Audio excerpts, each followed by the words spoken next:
Hello students, আমি যেটা father's help আছে ক্লাস 10-এর, সেটা আমি ফার্স্ট পার্ট অর্থাৎ ইউনিট 1টা আগের ভিডিওতে বলেছিলাম। এটা হচ্ছে পার্ট 2। এখানে আমি সেকেন্ড ইউনিটটা পড়তে যাচ্ছি বাংলাতে। তো শুরু করি। Swami hope that with this his father would be made to see why he must avoid school for the day. অর্থাৎ স্বামী আশা করলো যে তার বাবা হয়তো দেখবেন যে কেন স্বামী দিন আজকে স্কুল যেতে অ্যাভয়েড করছে বা যেতে চাইছে না। But father's behaviour took an unexpected turn. কিন্তু বাবার আচরণ, তার স্বামীর বাবার আচরণ একটা অপ্রত্যাশিত মোড় নিল। হি propose to send a letter with স্বামী টু দ্য হেডমাস্টার। তার বাবা তাকে বলল স্বামীকে যে একটা চিঠি তার হেডমাস্টার মশাইকে দিতে। No amount of protest from Swami would make him change his mind. অর্থাৎ স্বামীর কাছ থেকে কোনো রকমের প্রতিবাদী তার বাবার মন আর পাল্টাতে পারবে না। বাই দিস টাইম স্বামী was ready to leave for school. এরকম সময় স্বামী স্কুলে যাওয়ার জন্য রেডি হয়ে গেল। Father had composed a long letter to the headmaster. তার বাবা তখন হেডমাস্টার মশাইকে দেওয়ার জন্য একটা বড় চিঠি তৈরি করলেন। He put in an envelope and sealed it. তার বাবা তার চিঠিটাকে একটা খামে ভরলেন এবং লাগিয়ে দিলেন।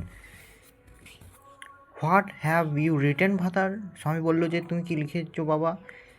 স্বামী আস্কড অ্যাপ্রিহেন্সিভলি এখানে লেখা রয়েছে, হ্যাঁ, in a manner which express worry that something unpleasant may happen. অত বলা দরকার নেই। স্বামী হচ্ছে একটা কী বলবো, দুশ্চিন্তাগ্রস্তভাবে বা চিন্তাগতভাবে এটা জিজ্ঞেস করলো তার বাবাকে যে তুমি কী লিখেছো বাবা? Nothing for you. স্বামী বাবা বললো যে তোমার জন্য কিছু নয়, give it to your headmaster, অর্থাৎ তোমার হেডমাস্টার মশাইকে এটা দিও, গো টু ইউর ক্লাস, এবং ক্লাসে চলে যাও। Have you written anything about our teacher? তুমি কি আমাদের শিক্ষক স্যামুয়েলের ব্যাপারে কিছু লিখেছো? Yes, plenty of things. হ্যাঁ, অনেক কিছু জিনিস। এটার হচ্ছে অনেক কিছু। What has he done father? কী করেছে বাবা সে? Everything is there in the letter. সব কিছু আছে এই চিঠিটার মধ্যে। Give it to your headmaster, তুমি তোমার হেডমাস্টার মশাইকে দিয়ে দিও।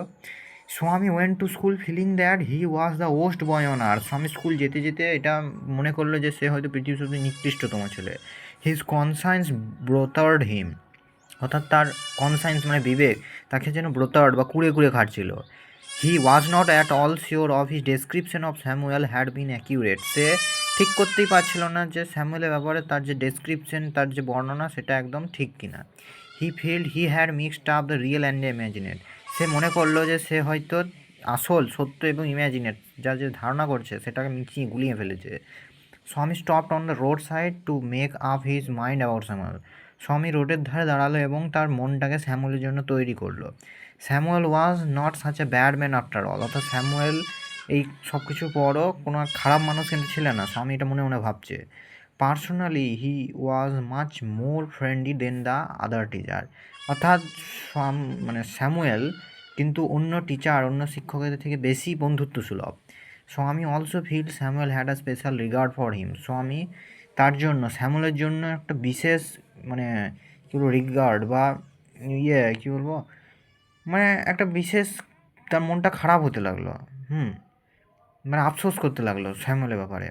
Swami's head was dizzy with confusion. স্বামীর মাথা একদম ডিজি বা ভঁ ভঁ করতে লাগলো কনফিউশন বা বিভ্রান্তির সঙ্গে।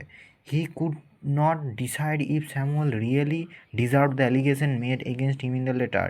স্বামী ঠিক করতে পারলো না যে স্যামুয়েল স্যার কি এই যে লেটারের মধ্যে, এই চিঠির মধ্যে যে যে অ্যালিগেশন বা যে যে অভিযোগগুলো তার বিরুদ্ধে আনা হয়েছে সেগুলোকে সে প্রত্যাশা করে। The more he thought of Samuel the more স্বামী গ্রেভড ফর হিম। যত সে স্যামুয়েলের ব্যাপারে ভাবছে তত সে তার ব্যাপারে খারাপ মনে করছে। To recall Samuel's dark face, thin moustache, unshaven chicken, yellow coat, filled Swaminathan with sorrow. অর্থাৎ স্যামুয়েলের যে ডার্ক ফেস, হ্যাঁ, ডার্ক মুখটা, তার থিন মুস্টেজ, মুনসেজ হচ্ছে মোচ, এবং আনসেভেন চিক অর্থাৎ না কামানো দাড়ি, এবং হলুদ রঙের একটা কোট, এসব ভাবতে ভাবতে স্বামীর স্বামীর মন যেন সরো বা দুঃখে ভরে গেল। এর পরের পার্টটা আরও ইন্টারেস্টিং, তাই জন্য তোমরা প্লিজ তৃতীয় পার্টটা দেখো। এটা পার্ট 2 ছিল। Thank you.